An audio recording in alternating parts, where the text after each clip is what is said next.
안녕하세요. 시장을 배우는 시간, 매경학교 입학하신 여러분 환영합니다. 매일경제TV 머니클래스의 김현서입니다. 안녕하세요. 여러분의 머니 멘토, 머니클래스의 김기은입니다. 단순한 뉴스, 그 너머 돈이 흐르는 원리, 시장이 움직이는 배경, 그리고 내 자산을 키워가는 지혜를 함께 나눕니다. 투자 어렵다고만 느껴지셨나요? 머니클래스와 함께라면 다릅니다. 네, 실전 투자에 꼭 필요한 지식부터 인사이트 쉽게 공부해 보겠습니다.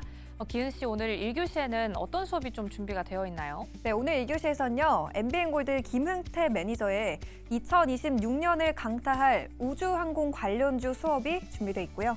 2교시에서는 IM증권 리서치센터 박상현 전문위원의 점점 더 설명하기 힘든 원약세 수업이 준비되어 있습니다. 여러분의 돈 공부 파트너 머니클래스와 투자부터 주식, 부동산, 또 금리까지 매일 쏟아지는 정보 속에서 진짜 나에게 필요한 건 무엇인지 헷갈림은 줄이고 실력은 높이는 시간. 기초부터 탄탄하게 실전까지 똑똑하게 차근차근 한 걸음씩 공부하는 머니클래스. 지금 바로 시작합니다.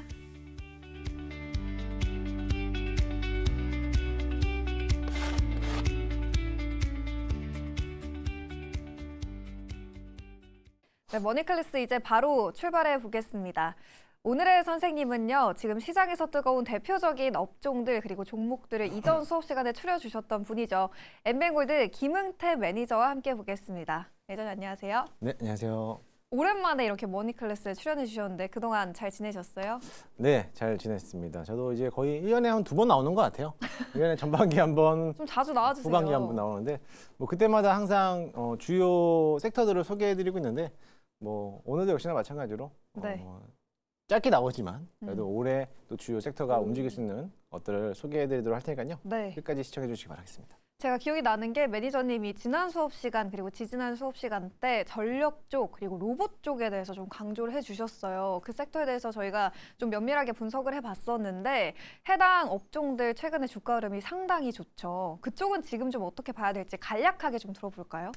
네, 맞습니다. 제가 첫 방송에 전력을 네. 25년도 전반기에는 전력을 봐야 된다. 맞아요. 근데 신고가를 가고 있고요. 또 하반기에 26년도 초에는 또 이제 로봇을 또 봐야 된다. 그래서 휴머노이드를 소개해드렸는데 네. 종목들이 전부 다 신고가 나갔습니다. 그러니까요. 저도 그렇게 갈 줄 몰랐어요. 어마어마하더라고요. 네, 엄청나게 가는데 이제 현대차가 자동차로서 입지를 굳건하게 다지고 있었지만은 이게 이제는 로봇으로 간다. 네. 현대가 자동차가 아니라 현대 로봇이다. 이런 말이 나오는 것처럼 로봇이 당분간은 좀 섹터가 흐름이 좀 강할 것 같습니다. 물론 이제 지금 방송하는 게 이제 2월 달이라고 하면은 맞아요. 아마 이쯤이면은 로봇에 대한 수급들이 좀 줄어들 것 같아요. 그래서 그 줄어드는 수급들이 이제는 어디로 이동할지 그거를 분석해서 보시면 될 것 같고요. 제가 또 준비한 자료들을 또 내실 있게 또 준비해 왔기 때문에 네. 이 방송을 보신 분들이라면은 지금도 늦지 않은 이런 주요 섹터들 남아 있으니까는 올해 꼭 한번 이 기업들을 관심 있게 보시면 좋을 것 같습니다. 지금 촬영일이 1월 21일인데 그렇다 보니까 지금 로봇주가 정말 나날이 고공행진하고 있죠. 현대차, 그리고 현대차 그룹주를 필두로 정말 좋은 흐름을 보여주고 있는데 지금 이제 촬영일이 아닌 방송일 기준으로 2월쯤에는 좀 어디를 봐야 될지 시청자분들이 많이 궁금해하실 것 같아요. 전력 그리고 로봇 딱 적중을 했기 때문에 오늘은 또 어느 쪽을 가져와 주셨을지 큰 기대가 되는데 오늘의 섹터는 좀 어느 쪽으로 봐야 될까요? 네, 일단은 이번에 2월 달이 시작됐잖아요. 네. 26년 시장을 또 강타할 만한 섹터는 로봇 다음에는 우주항공이다. 라고 좀 말씀을 드리고 싶습니다. 우주항공? 우주항공을 꼭 우리가 봐야 되는 이유 중에 네. 하나가 일단은 항상 모든 모멘텀들은 기대감, 그런 기대 가치로서 주가를 많이 반영하고 있는데 과거에 2차 전지가 그런 전기차와 이런 자율주행 모드로서 기대감으로서 큰 시세를 맞았잖아요. 네. 이번에 로봇 시장들이 휴머노이드의 상용화 그리고 산업화들에 대한 이제 실질적으로 투입되는 이런 단계가 오다 보니까 그만큼 휴머노이드에 대한 기대감으로서 미래지향적 산업들이 굉장히 강한 흐름을 보이고 있다는 그렇죠. 거죠. 그럼 앞으로 그 다음에 첨단 산업에서는 어디가 또 주목이 될 것이냐 했을 때는 올해 이벤트가 꽉 차 있는 모멘텀을 본다면은 우주항공에 대한 이벤트가 굉장히 또 많아요. 그렇기 때문에 이제 막 상승 초입 단계를 밟고 있는 우주항공 섹터들을 관심 있게 보시면 어떨까라고 해서 오늘 탑픽 섹터들은 우주항공 키워드를 좀 가지고 왔습니다. 네, 오늘 김웅태 선생님이 가장 집중하고 있는 쪽 수업의 주제는 우주항공이었습니다. 지금 스페이스X 상장 관련해서 기대감도 크고 여러 가지 또 발사 소식들도 나오면서 우주항공 쪽에 좀 기대감이 자극이 되고 있는데 저희가 이 수업 마지막 부분은 탑픽 기업을 꼽아볼 거고요. 지금은 이제 우주항공 관련주 안에서 주목해볼 핵심 기업들을 좀 추려보려고 해요. 어떤 종목들 있을까요? 일단은 종목을 먼저 말씀드리기 전에 네. 일단은 왜 우리가 우주항공을 봐야 되는지 그러게요. 그걸 좀 봐야 될 것 같습니다. 일단은 첫 번째로는 정부가 주도하고 있다는 거죠. 사실 우주항공청이 개청되기 전까지는 정부가 위주로 했던 사업이었단 말이에요. 근데 우주항공청 개청이 되고 나서부터는 민간 사업에게 이제 앞으로 인수를 하는 그런 네. 추세로 가고 있는데 우주항공청이 개청을 하고 나서부터는 이제는 실적이 안 나오는 우주 섹터들이 이제는 실적이 찍히는 모습이 그려질 수 있다는 겁니다. 오. 일단은 정부에서는 지원하고 있는 사업들이 R&D 사업이거든요. 연구 개발이 굉장히 많이 들어가고 있고 사실 우주 발사체를 한 번 사용하는데 네. 수천억이 들어요. 그래서 민간 기업이 다루기에는 다소 좀 자금난이 부족한다라는 거죠. 그렇기 때문에 정부에서 지원금이 없다라고 하면은 실질적으로 추진하기는 다소 좀 어려운 감이 있습니다. 그래서 몇 가지 제가 좀 자료를 좀 준비해 왔는데 첫 번째 사진을 보게 된다라고 하면요. 일단 우리나라 정부에서도 민간 우주 사업에 대해서 적극적으로 지원하겠다라고 하면서 일단은 경남 지역에부터 출발을 시작을 하죠. 경남 지역에서부터 위성에 대한 특화를 또 설립을 하고 있고 거기에 따라 가지고 뭐 진주 지역에서는 이런 우주 환경 시험 시설을 또 신설을 하면서 민간 기업들이 그 자리에서 연구 개발할 수 있는 거를 입지를 또 해주고 있습니다.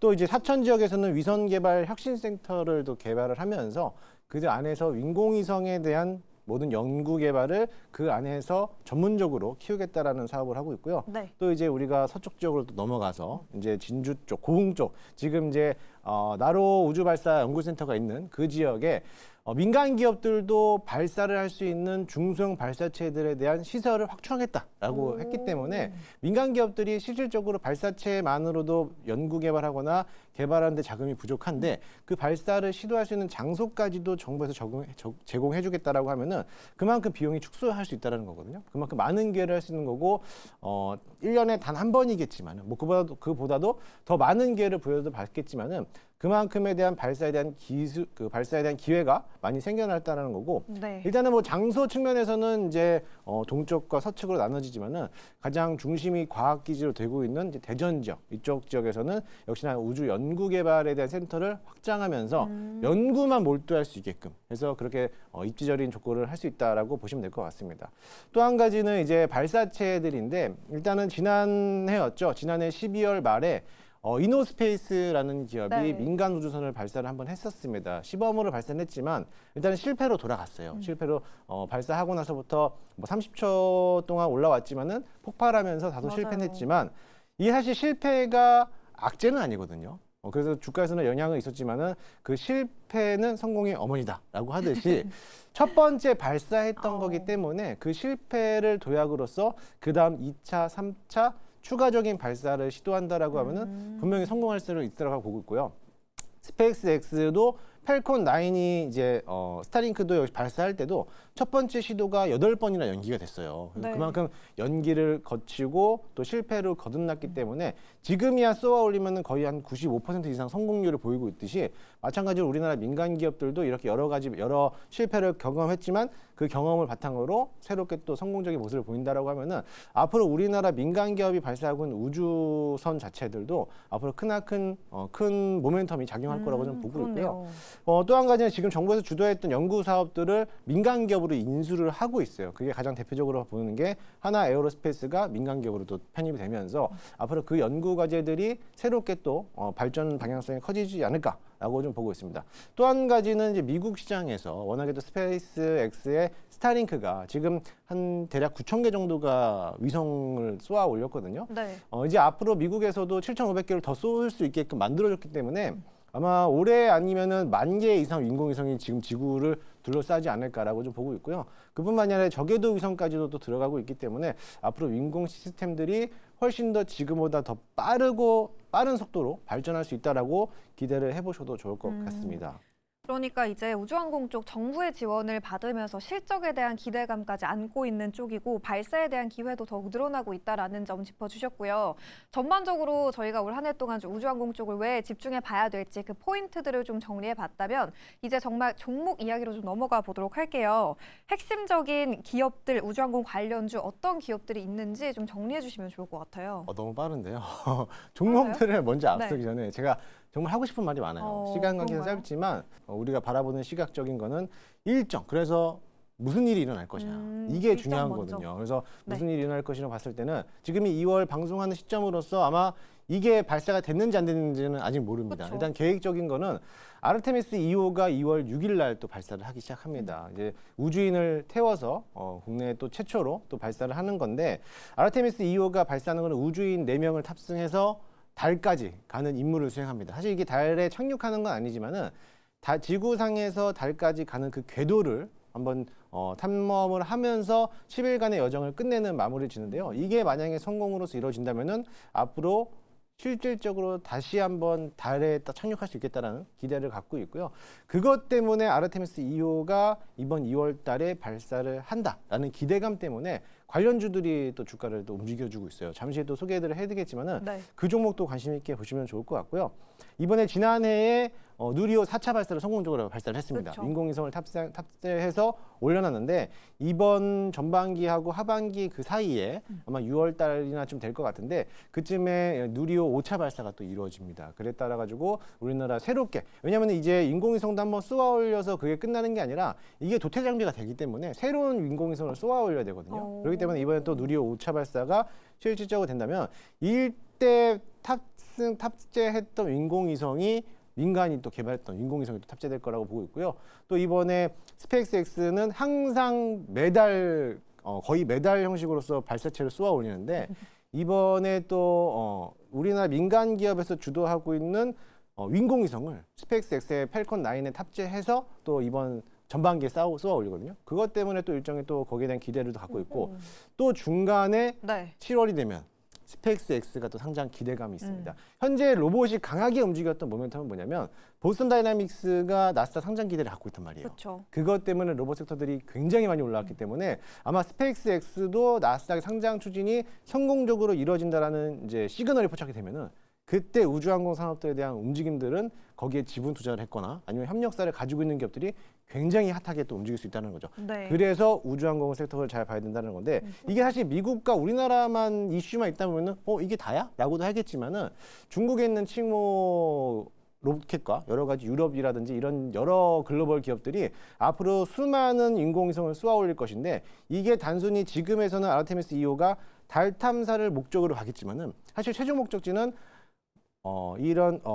뭐냐면 최종 목적은 화성에 대한 도착이라는 거죠. 그죠? 화성에 들어가는데 거의 한 몇천 개에 대한 발사체를 쏴야 되는데 사실 그거 할 수 있는 거는 머스크밖에 없어요.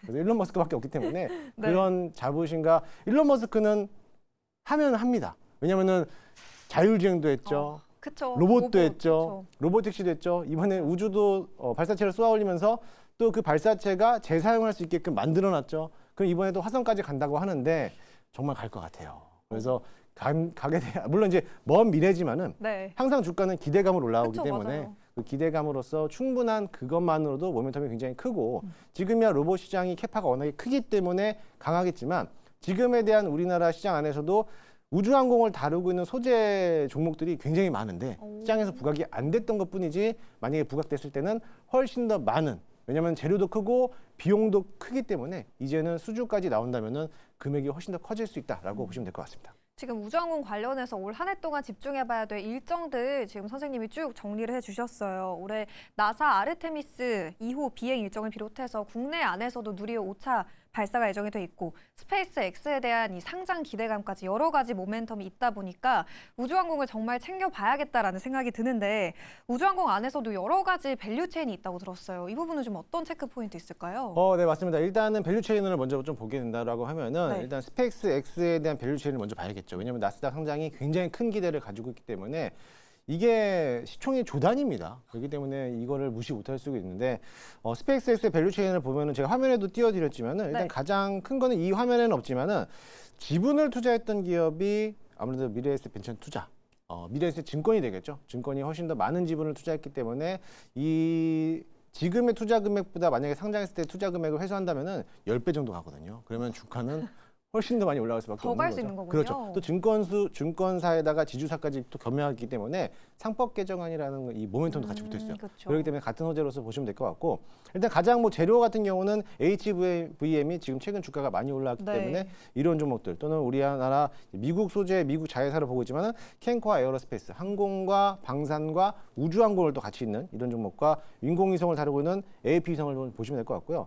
너무 스페이스 X에만 치중하는 거 아니냐라고도 보겠지만은 스페이스 X하고 할 수 있는 대항마가 로켓랩이에요. 로켓랩도 역시나 마찬가지로 밸류 체계 안에서 우리나라 기업가 보고 있는 게 광학 장비라고 있는 세트레가이. 이게 사실 대장인데 이번에 그린광학이라는 기업이 새롭게 상장하면서 이런 광학 장비에 대한 렌즈를 또 개발하고 있는 기업이다 보니까는 시장에서 부각을 받았던 것 같고 사실 이게 발사를 했을 때 가장 최종 목적지는 인공위성이잖아요. 인공위성을 발사하면 그 인공위성에 대한 임무는 무엇이냐 했을 때 지구를 관측하고 기상청하고에 대한 소통을 하고 있는 거잖아요. 그랬을 때 지구에 대한 자료를 촬영하고 그거에 대한 데이터를 지구로 쏘올 거 아니에요. 데이터를 쏘았을 때 그 데이터를 누가 받느냐. 지상에서 받아야겠죠. 지상에서 그렇죠. 받을 수 있는 이런 지상 탑재체를 하고 있는 그런 위성 시스템, 그런 관제체들도 당연히 보고 있는 게 컨택이라는 겁니다. 중요한 거는 이 AP 위성이 인공위성을 만들어서 인공위성에서 이 관측 자료를 쏘게 되면은 네. 그거를 받을 수 있는 게 컨택이라는 기업인데 이게 웃긴 게 뭐냐면 컨택이 AP 위성을 인수를 했습니다. 그 수직 계열이 된다는 거죠. 인공위성이 쏘는 AP 위성이 쏘면은 그를 컨택이 그대로 받게 됩니다. 그렇네요. 그럼 이런 수직 계열로서 수주가 나올 거고 수익금이 커지는 건데 이 컨택이라는 기업은 단순히 우리나라 것만뿐만 아니라 로켓랩 또는 스페이스 X, 스타링크 이런 것들이 로켓을 쏠 때마다 거기에 대한 수주가 또 들어옵니다. 그렇기 때문에 밸류체인이 굉장히 클 수밖에 없다는 그러네요. 거죠. 그런 것도 있고 또 우리나라 민간 기업에서 쏘아 올리는 이번에 1차 실패했지만 2차, 3차에 대한 기대감을 또 가지고 있는 이노스페이스 또는 또 새롭게 상장했던 비츠로 넥스텍. 비츠로테크에서 분사된 기업이지만은 이 비츠로넥스텍이라는 기업은 우주항공도 있지만 원전에 대한 모멘텀도 있어요. 이제 아무래도 원자로를 하고 있는 원자로 핵융합 플라즈마 기술력을 하고 있기 때문에 원전 지금 최근에 핫하고 있는 네. 원전하고 또 우주항공에 들어가고 있는 발사체를 만드는 기업, 엔진을 만들고 있는 기업이기 때문에 이 비츠로넥스텍도 당분간은 주가가 좀 상승할 거라고 좀 보고 있어요. 그래서 이런 기업들을 좀 보시면 되겠고 앞서 제가 인공위성을 쏘는데 우리나라에서 최초로 민간 기업이 만들었던 인공위성을 쏜다라고 했잖아요. 스페이스 X를 통해서 쏘기를 하겠는데 네. 그게 루미르라는 기업인데 루미르 X라는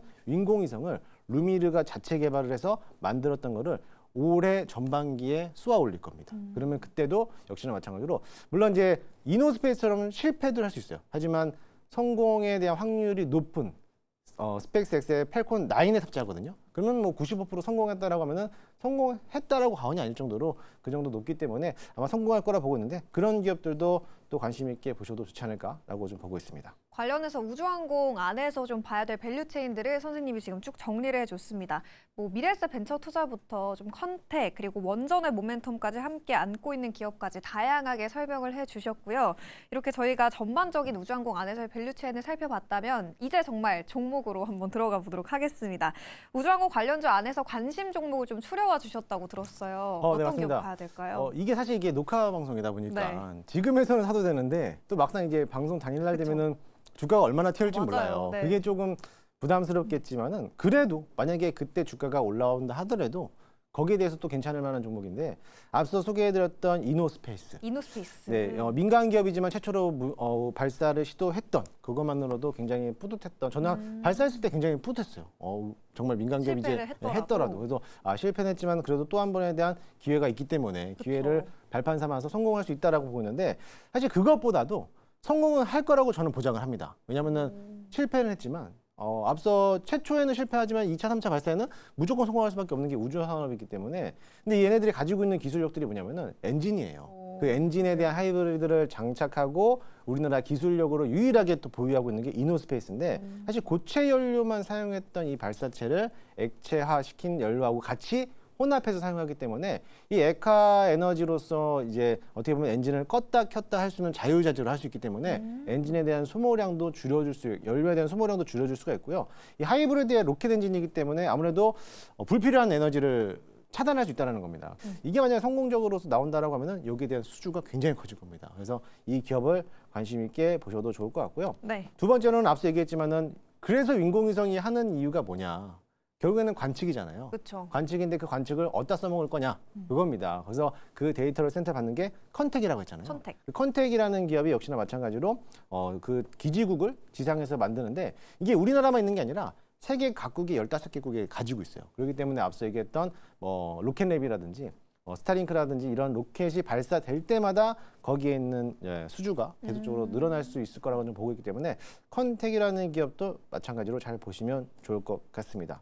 또 한 가지는 또 새롭게 부각되고 있는 기업인데 광학 장비라 그래서 카메라 렌즈를 만드는 회사인데 사실 인공위성이라고 이미지를 그려보면 우리가 인공위성이 하면 인공 안에 날개를 달려 있고 네. 그 안에 이제 안테나 같이 이제 동그란 모양이 있잖아요. 네. 그 안테나 모양이 이제 황금색으로 되어 있을 겁니다. 황금색. 네, 태양열 발전 받아서 써야 되는 거기 때문에 황금색으로 되어 있는데 그 광학 장비 렌즈를 만들고 있는 게 그린 광학이에요. 사실 대장은 세트랙 I지만은 네. 그린 광학에도 좋은 점은 뭐냐면 이 렌즈만 하더라도 카메라 렌즈로서 태양광에 있는 에너지를 받아서 지구를 쏘아오는 화상을 보지만은 이게 방사능에도 웃깁니다.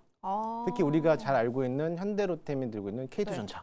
거기에도 K2 전차의 쓰이는 거예요? 조준경. 아. 적외선 카메라가 볼 수 있는 거죠. 네. K2 반상에 K2 전차에 들어가고 있는 그런 카메라 렌즈라든지 유도탄에 탑재하고 있는 카메라 렌즈를 합재하기 때문에 끝까지 표적을 요격할 수 있게끔 그런 적외선 카메라를 하고 있는데 주요 고객사가 LIG 넥스원이에요. 또 하나 시스템이기 때문에 이런 주요 고객사를 갖고 있기 때문에 실적이 나쁠 수가 없죠. 그래서 그런 것들 측면에서 본다면은 그린 광학도 한번 우주항공에서는 탑픽 종목을 될 수 있고 지금은 워낙에 또 시장에서 좀 인기를 받아서 네. 상장된 지 얼마 안 됐지만은 주가가 이제 거의 신고가 부분까지 다 왔기 때문에 그래도 혹시라도 눌림목이 나온다면은 좀 저점에서 매수할 수 있는 기회가 되지 않을까라고 좀 보고 있고요. 네. 마지막으로는 오늘 굉장히 급등했던 종목. 그러니까요. 나라 스페이스 테크놀로지입니다. 제가 굉장히 좋아합니다. 이거를 그래요? 무료 방송이라든지 밴드라든지 계속 강조해 주셨군요. 네, 강조를 해드렸고 이거 제가 들고 있습니다. 이거 무조건 사야 됩니다. 제가 들고 있는 거 아니고 이건 제가 정말 관심 있게 방송에서 항상 얘기했던 게 뭐가 그렇게 좋아요? 2월 달에 뭐가 있다 그랬죠? 2월 달에? 아르테미스 2호가 아, 발사된다고 네네, 했잖아요. 나사. 2월 달에 아르테미스 2호가 발사되는데 아르테미스 2호에 발사되는 그 탑재체 안에 우리나라 인공위성이 탑재돼요. 큐브 위성이 탑재되는데 그 인공위성을 만든 게 나라 스페이스 테크놀로지입니다. 저는 만약에 이게 지금 자리에서 아마 네. 신고가 부근이기 때문에 박스권 횡보할 거라고 저는 보고 있어요. 만약에 지금 자리가 그렇다고 한다면은 저는 추가적으로 매수해도 될 것 같아요. 왜냐하면은 제가 이거를 보고 있는 게 사실 지난주 금요일이죠. 지난주 금요일부터 어제까지만 하더라도 보호해수 물량이 165만 주가 좀 됐을 거예요. 네. 많은 물량이 됐는데 물량이 안 나왔습니다. 안 나왔는데도 불구하고 주가가 올랐다라고 하는 거는 물량을 가지고 올라갔겠다는 거거든요. 그만큼 힘이 강력하게 남아있다라고 보시면 될 것 같고 이미 뭐 만약에 주가가 조정받으면은 다시 한번 올해 상반기에는 우주항공이 워낙에 또 셀 거기 때문에 이런 인공위성 탑재체를 하고 있는 이 기업을 보셔도 좋을 것 같고 만약에 방송하고 나서부터 보이스 물량이 풀렸다라고 하면은 오히려 저가 매수할 수 있는 기회다라고 생각하시면 될 것 같습니다. 지금 이 종목 2월 달엔 좀 어떻게 대응을 해야 될지 시시각각 대응 정보 궁금하신 분들은 어디로 가면 좀 인사이트 들어볼 수 있을까요? 네, 제가 많은 정보를 공유하고 있기 때문에 네. 네이버 밴드에 김웅태라고 검색하시면요 무료로 입장이 가능하시거든요. 그래서 오시면은 제가 이런 정보들을 계속적으로 소개해드리고 또 제가 매일 아침 7시 50분에 유튜브에서 무료 방송을 진행하고 있어요. 그래서 매일요? 그날에 대한 급등할 수 있는 종목들을 소개해드리는데 제가 지금까지 시작한 지 얼마 안 됐지만은 소개해드린 종목들이 전부 다 신고가를 갔습니다. 로봇을 소개해 주셨나요? 그렇죠. 로봇과 우주항공을 소개해드렸는데 네. 그 중에 하나가 나라스페이스였어요. 그래서 여러 가지 종목도 소개하고 있는데 그날에 대한 급등할 수 있는 종목들을 소개해드리고 있으니까는 언제든지 오셔가지고 네. 좋은 정보들 많이들 받아가시면 좋을 것 같습니다. 네, 그날 지금은 어디를 집중해 봐야 될까 고민되시는 분들은 김응태 매니저의 매일 아침 7시 때 무료 방송 그리고 네이버 밴드까지 참고해 주시면 되겠습니다. 저희는 다음 수업 시간에도 유용한 투자 정보와 함께 돌아오도록 하겠습니다. 오늘 말씀 고맙습니다, 선생님.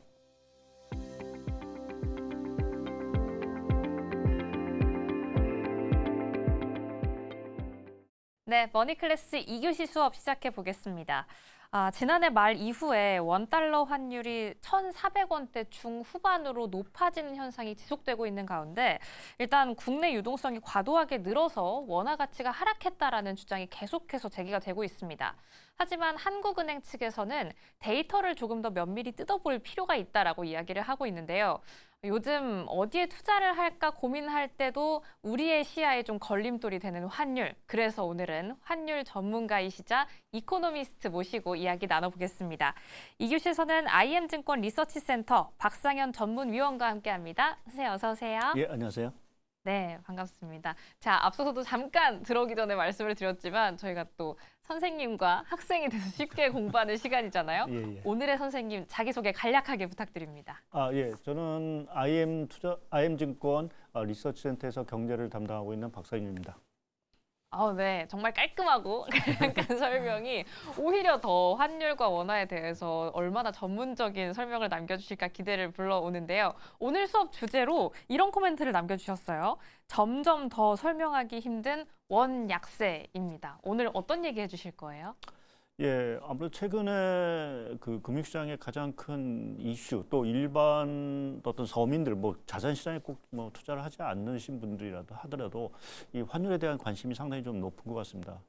특히 우리나라 같은 경우에는 이제 IMF를 좀 겪다 보니까 이 환율에 대한 트라우마, 공포 자체가 상당히 좀 많은 상황들이고요. 특히 이제 원달러 환율이 1,500원 선에 육박을 하다 보니까 이게 뭐 우리나라가 뭔가 잘못되는 것이 아닌가라는 이제 위기감 자체가 상당히 좀 큰 부분들이어서 아무래도 환율에 대한 관심이 그 어느 때보다 상당히 조금 많다라는 점에서 오늘 뭐 환율 얘기를 드리는 게 적정하지 않을까 좀 생각을 하고 있습니다.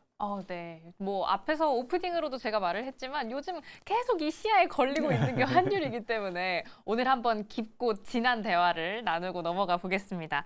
그럼 첫 질문으로는 요 질문 한번 드려볼게요. 일단 저희 녹화일 기준으로는 1월 21일, 방송은 2월 한 중순쯤에 나가게 되는데 최근에 또 원화 약세가 빠르게 진행이 되고 있잖아요. 또 얼마 전에는 한 달 만에 환율이 다시 1,480원 위로 올라서기도 했습니다. 이런 원화의 약세, 저희는 좀 어떻게 해석을 해봐야 될지 궁금해요. 이걸 위험 구간이라고 봐야 될까요? 아니면은 관리 가능한 수준으로 봐야 될까요? 예, 결론적으로 말씀드리면 좀 관리 가능한 수준이 아닌가라는 좀 대답을 드릴 수 있는 부분들인 것 같고요. 우리가 환율, 아까도 말씀드렸지만 이제 1,500원대 환율에 근접하면서 이제 과거의 잣대로 보게 되면 이게 국내 금융시장이라든지 경기에 큰 문제가 있는 것이 아닌가라는 이제 우려가 커질 수 있는 부분들이 있습니다.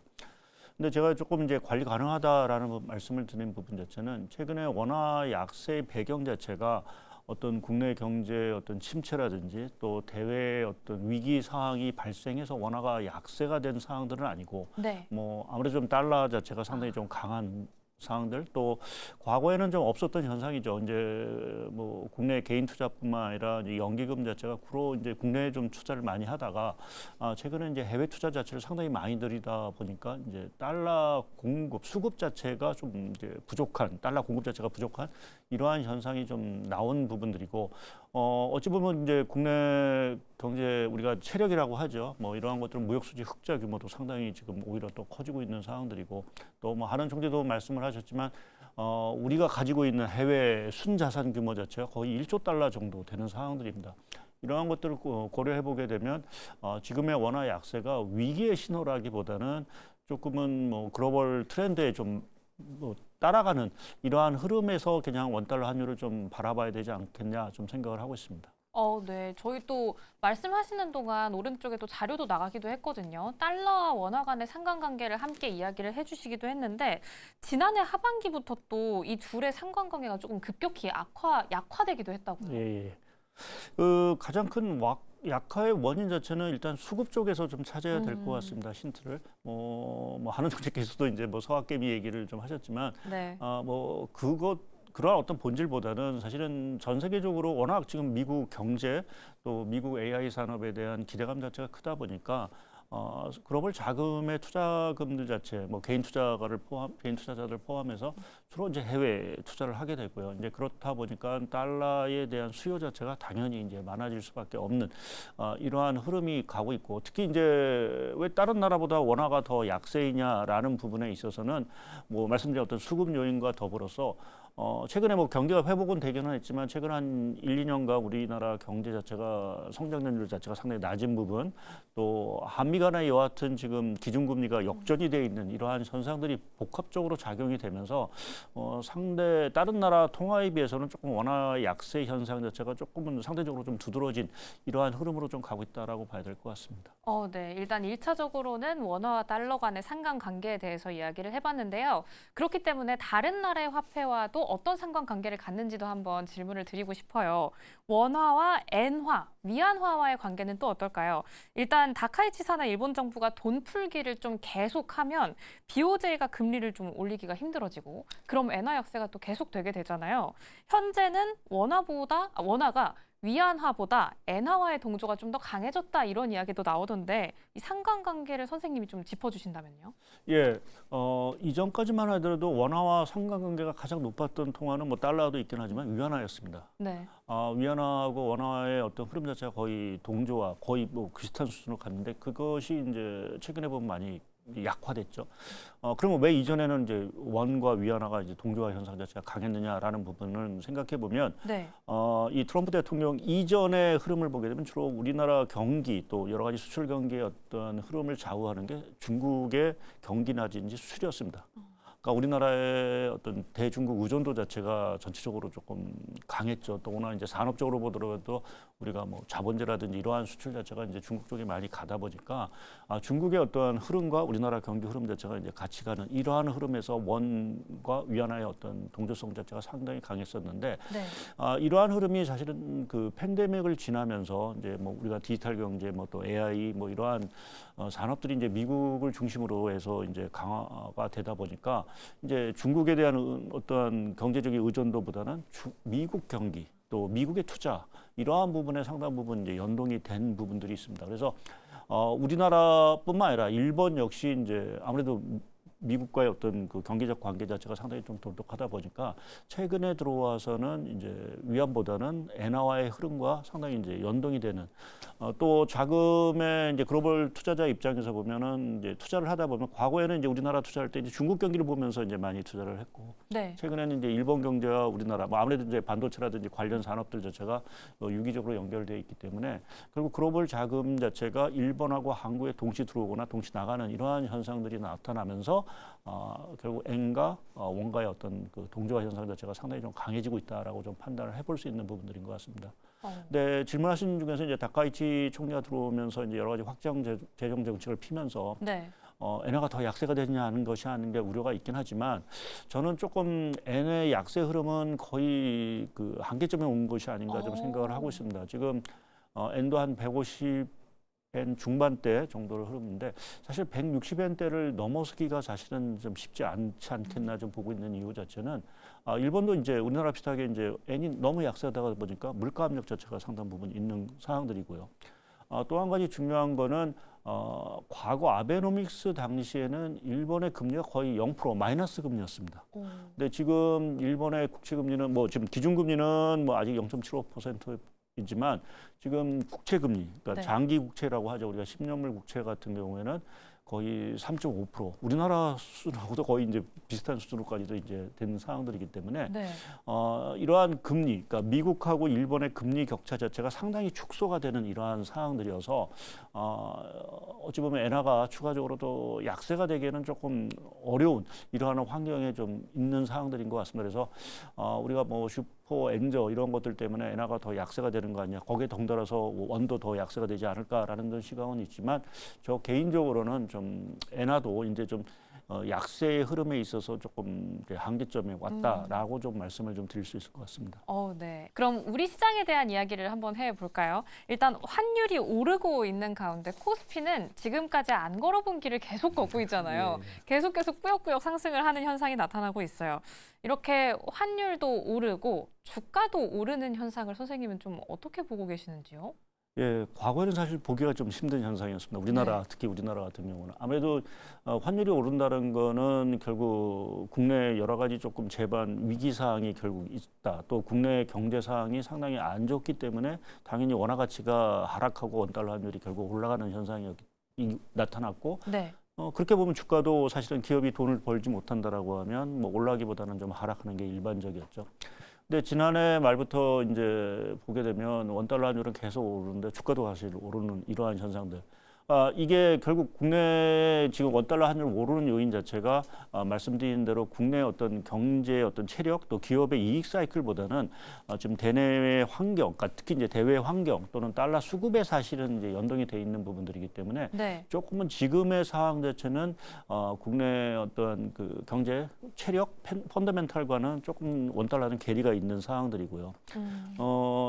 또 하나 이제 좀 생각해 보면 이게 환율이 오르다 보면 아무래도 이제 수출 기업 같은 경우는 상당히 좀 유리한 측면이 뭐 당연히 있습니다. 뭐 네. 수입 기업 업체들은 상당히 좀 불리한 부분들이 있는데, 근데 최근에 이제 우리나라 주식 시장을 견인하고 있는 게 아시겠지만 이제 수출 업종들, 그러니까 반도체, 네, 반도체. 조선, 방산, 뭐 이러한 업종들이기 때문에 이러한 업종들 자체는 결국 그 수출 업종이고 환율이 오르게 되면 당연히 좀 수혜를 좀 수혜를 볼 받을 수 있는. 수밖에 없기 때문에 그러한 측면에서 최근 원달러 환율하고 주가가 같이 올라가는 아주 좀 특이한 우리나라에서 좀 보기 어려운 이러한 현상들이 좀 나타나고 있다라고 좀 설명드릴 수 있을 것 같습니다. 네, 현 시점의 원화에 대한 상황 그리고 여기에 발맞춘 코스피 진행 상황은 어떻게 보시는지까지 한번 들어봤는데요. 지금부터는 한국은행의 입에서 나온 이야기를 선생님과 함께 분석해보고 뜯어보려고 해요.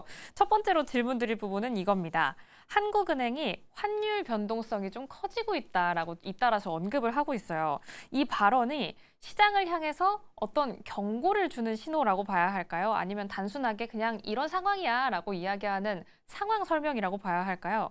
15일에 있었던 금통위에서 총재가 환율을 한 64번 정도 외치면서 환통이라는 이야기까지 나온다던데 선생님은 어떻게 보시는지 궁금합니다. 예, 그만큼 환율이 시장의 가장 핫한 이슈라는 부분을 금통위에서 확인을 해준 부분들인 것 같고요. 네. 그러니까 지금 이창용 총재의 어떤 발언이라든지 또 말씀하신 대로 한국은행에서 환율에 이례적으로 좀 변동성이 커지고 있다. 뭐 정부도 계속해서 구두 개입을 좀 하고 있는 상황들이고 네. 또 얼마 전에 베센트 장관마저도 맞아요. 원화 가치가 조금은 그 펀더멘털하고 괴리가 돼 있다라는 어떤 상당히 이례적인 이제 발언을 좀 한 상황들입니다. 이 내용들을 보게 되면 조금 복합적인 것 같습니다. 그러니까 시장에 대해서 조금 이제 너무 이제 원화에 대한 그 약세 쏠림 현상 자체가 워낙 많은 부분에 대해서 이제 경고 비슷한 것. 그러니까 결국 국내 원화의 어떤 변수들을 좌우하는 것들이 그렇게 원화를 이제 약세 쪽으로만 몰고 있지 않다라는 부분을 아무래도 정책 당국 입장에서는 분명히 설명을 해줘야 되는 부분들이 있어서 그러한 부분에서 좀 원화 약세 쏠림 현상 또 과도하게 달러를 보유하고자 하는 이러한 부분에 대해서는 어느 정도는 좀 경고의 어떤 메시지를 전달하고자 하는 측면이 하나 있는 것 같고요. 네. 또 한 가지 변동성 확대 부분 자체는 올해 사실은 뭐 지난해도 그렇지만 올해도 상당 부분 불가피하지 않을까 좀 보고 있습니다. 그러니까 연초부터 아시겠지만 지금 트럼프 대통령이 이제 파포라고 소위 이제 좀 비속어이긴 하지만 까불지 말라는 이러한 표현을 써가면서 뭐 지금 엄청나게 지금 뭐 베네수엘라도 건드리고 맞아요. 그린란드도 건드리고 뭐 미국 내부적으로 보게 되면 금리도 상당히 내려라고 압박을 엄청 하고 하는 이러한 상황들이기 때문에 이러한 그 트럼프 대통령의 좀 예측 불가능한 어떤 정책 행보라는 것이 당연히 달러라든지 여타 통화의 변동성 자체를 상당히 높일 수밖에 없는 상황들입니다. 그래서 그러한 것들을 좀 고려했을 때 조금 이제 어떤 투자라든지 이러한 부분에 좀 주의를 할 필요가 있다라는 부분을 아무래도 한국은행이 그러한 부분에서도 또 시장에 좀 메시지를 전달해 준 것이 아닌가라고 좀 평가해 볼 수 있는 것 같습니다. 네, 역시나 지금 현 상황은 매크로적인 상황이 어떻게 흘러가는지를 깊게 이해를 해야 확실하게 받아들일 수가 있는 상황인 것 같습니다. 그러면 두 번째로 한국은행이 어떤 말을 남겼는지 한번 풀어보고 선생님의 견해 한번 들어볼게요. 또 이렇게 이야기를 했더라고요. 원화가 시장에 너무 많이 풀려서 그러니까 유동성 과다 때문에 환율이 오른 거다라는 주장을 그냥 맹목적으로 받아들여서는 안 된다. 대신에 진짜 통화량이 최근에 과도하게 많이 늘었는지 데이터를 제대로 봐야 한다라는 이야기도 남기는 모습이었는데 그렇다면 통화량이 진짜로 늘어났는지도 궁금해요. 예, 뭐 지금 통화 증가율을 보게 되면 늘어난 것이 이제 확인이 좀 되고 있고 이제 상대적으로 이제 미국에 비해서 우리나라 통화량 자체가 최근에 좀 많이 늘어난 뭐 수치상으로는 뭐 확인이 되고 있는 수치입니다. 근데 이제 뭐 아무래도 이제 환율이라는 게 뭐 상대국 간의 뭐 물가의 어떤 격차, 뭐 이론적으로 보게 되면 또 아무래도 이제 통화량이 많이 푼 데가 이제 화폐 가치가 당연히 떨어질 수밖에 없기 때문에 그러한 네. 부분에서 이제 환율이 뭐 우리나라 입장에서 원달러 환율이 올라갈 수밖에 없다라고 뭐 설명을 할 수 있는 부분들인 것 같습니다.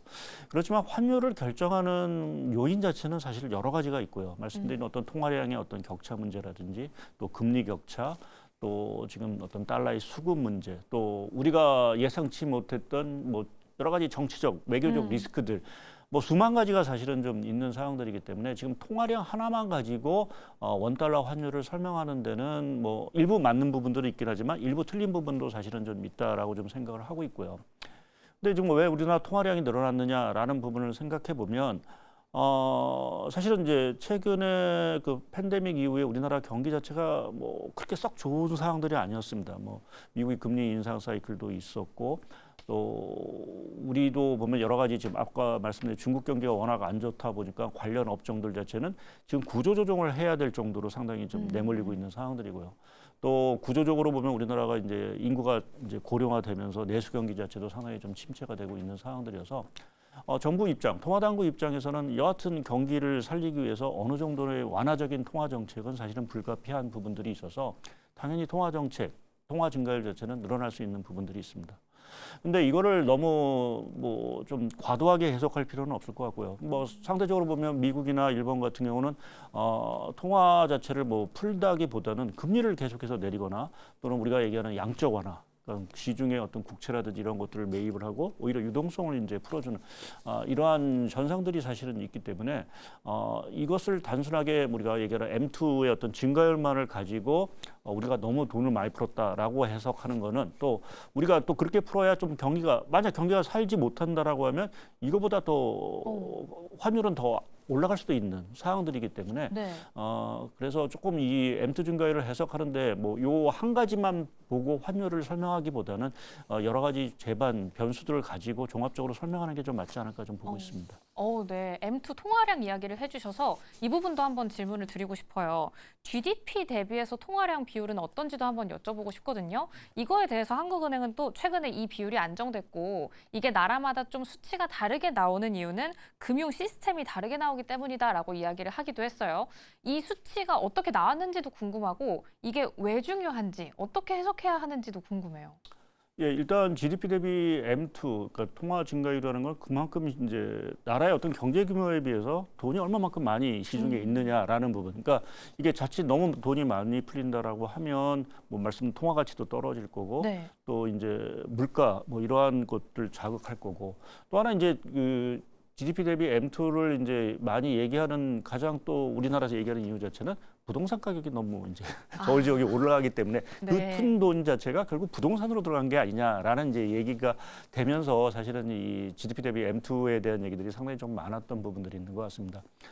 그래서 뭐 이건 뭐 한은이 얘기한 것처럼 여러 나라마다 다 금융 시스템이 다르고 하는 부분들이기 때문에 이게 GDP 대비 M2 또 선진국하고 후진국가는 사실 뭐 우리가 얘기하는 그 신흥국이나 이러한 쪽은 상대적으로 보면 돈을 많이 풀 수밖에 없는 상황들입니다. 뭐 네. 우리가 경기를 부양하고 하는 이러한 상황이고 또 지원도 많이 해줘야 되는 상황들이기 때문에 그래서 뭐 우리나라가 뭐 신흥국은 아니지만 선진국으로 거의 이제 분류가 되고 있어서 네. 이제 이전에 이제 좀 그러한 비율 자체가 이제 줄어들 가능성은 상당히 좀 있는 부분들이고요. 또 한 가지 아까 돈이 많이 풀려서 부동산 가격이 올라갔다라는 부분. 그러니까 이거는 우리나라의 어떤 독특한 현상인 것 같습니다. 그러니까 선진국 같은 경우는 부동산보다는 사실은 이 주식시장 또 이러한 다른 금융 쪽의 투자 자체를 사실은 좀 많이 하는 부분들이고 우리는 부동산 불패가 있기 때문에 특히 서울 지역 부동산 불패가 있기 때문에 네. 뭐 영끌을 하더라도 뭐 서울 지역 부동산을 사야 된다라는 측면에서 이 자금의 흐름이 이제 부동산으로 좀 많이 들어간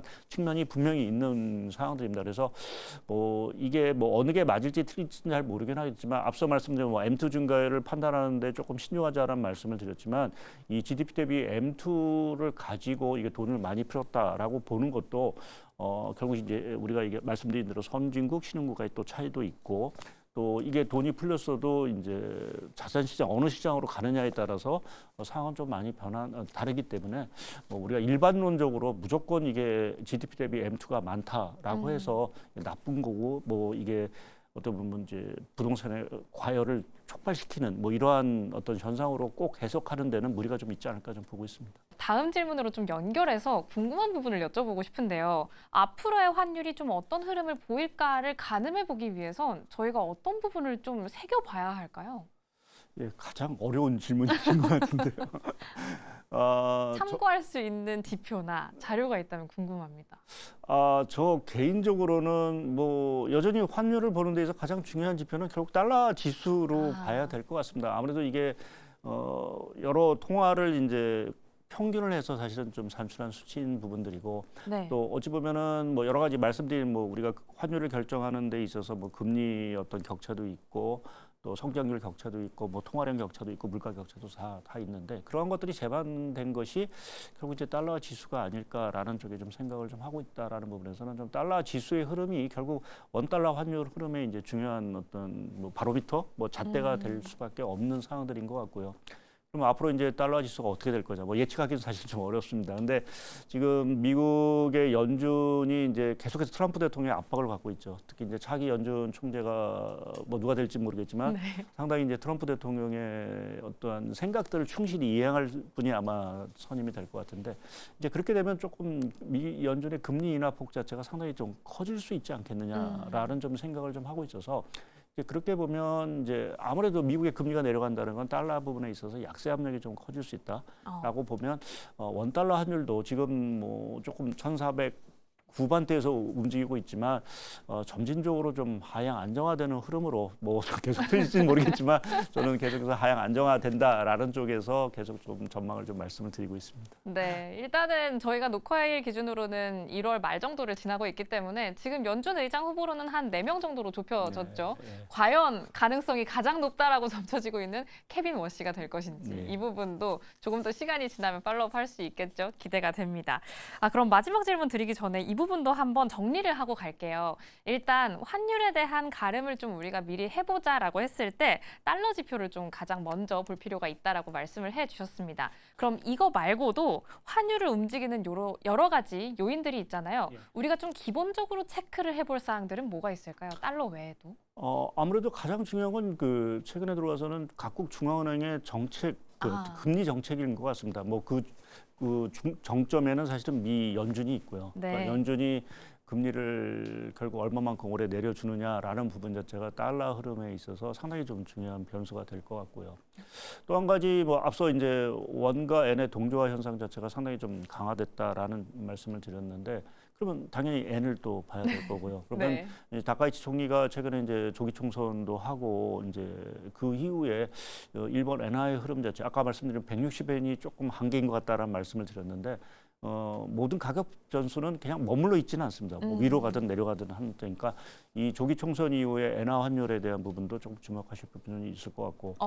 마지막으로 말씀드리면 아무래도 이제 달러 수급 문제일 것 같습니다. 이제 국내적으로 이제 정부가 여러 가지 외환 이제 정책도 이제 수급 대책도 내놓은 사항들이기 때문에 이러한 정책 자체가 조금 효과를 볼 수 있어서 좀 달러 수요, 그러니까 그 동안에 지나치게 좀 쏠려 있던 달러에 대한 수요가 조금 줄어들 수 있냐라는 부분 자체가 좀 하나 좀 중요한 어떤 키 변수가 되지 않을까 보고 있습니다. 네, 달러 지표를 먼저 머리에 일단 넣어놨는데요. 여러 가지 변동성을 불러일으킬 수 있는 요인으로 3가지 크게 정리를 해주셨으니까요. 많이 얻어가셨으면 좋겠습니다. 그럼 진짜 마지막 질문 한번 드려볼게요. 오늘의 마무리 질문. 2026년 상반기 원 달러 환율에 대한 전망 어떻게 하시는지 한번 간략히 들어볼 수 있을까요? 예, 뭐 좀 전에 잠깐 힌트를 드렸지만 저는 원달러 환율이 좀 하락 쪽에 무게를 좀 둘 거로 좀 보고 있고요. 그래서 좀 긍정적으로 보면 우리가 1,300원대 환율도 좀 볼 수 있지 않을까라는 좀 생각을 좀 하고는 있습니다. 그러니까 그렇게 보는 거는 말씀드린 대로 지금 트럼프 대통령의 최근의 행보를 보게 되면 연준을 가만 놔두지는 않을 것 같고요. 이제 그렇게 보면은 금리 인하 압박 자체가 상당히 커질 거고 또 최근에 뭐 미국이 돈을 여하튼 또 많이 풀기 시작을 했습니다. 그래서 그러한 것들이 좀 달러 약세가 될 거로 좀 보고 있고요. 또 4월 달에 들어가면 우리나라가 그 세계 국제 지수에 편입이 되게 됩니다. 우리가 주식이론 MSCI 같은 거죠. 이제 그렇게 되면 이제 외국인 자금이 많이 이제 국내로 좀 유입이 될 수 있는 상황들이고 또 하나 중요한 거는 반도체가 워낙 돈을 많이 벌고 있다는 겁니다. 그래서 이러한 것들을 종합해 보면 조금 상반기 중에는 원화 환율 자체가 조금 안정이 되는 모습이 나타나지 않을까 좀 예상을 하고 있습니다. 네, 너무 긍정적인 뷰를 듣고 마무리를 할 수 있어서 참 행복한 하루인데요. 또 너무 확 꺾이면 안 되겠죠. 점진적으로 내려가면서 1,300원대도 볼 수 있기를 한번 바라보도록 하겠습니다. 오늘은 시장이 정말 주목하고 있는 키워드 환율에 대한 이야기 나눠봤어요. 오늘 수업은 어떠셨나요? 저희는 다음 주에는 더 재미있고 더 유익한 수업으로 다시 한번 돌아오도록 하겠습니다. 오늘의 선생님 여기서 인사드릴게요. 오늘 말씀 예, 고맙습니다. 감사합니다.